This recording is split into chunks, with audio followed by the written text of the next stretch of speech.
You're watching How Leap. Let's hide followers on your Snapchat public profile. Open Snapchat and go to your profile. Tap the gear icon to open settings. Scroll down and tap public profile. Tap edit profile. Look for show subscriber count or a similar option. Toggle this off. This hides your follower count from others.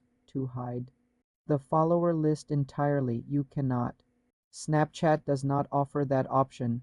You're watching How Leap. Let's hide followers on your Snapchat public profile. Open Snapchat and go to your profile. Tap the gear icon to open settings. Scroll down and tap public profile. Tap edit profile. Look for show subscriber count or a similar option.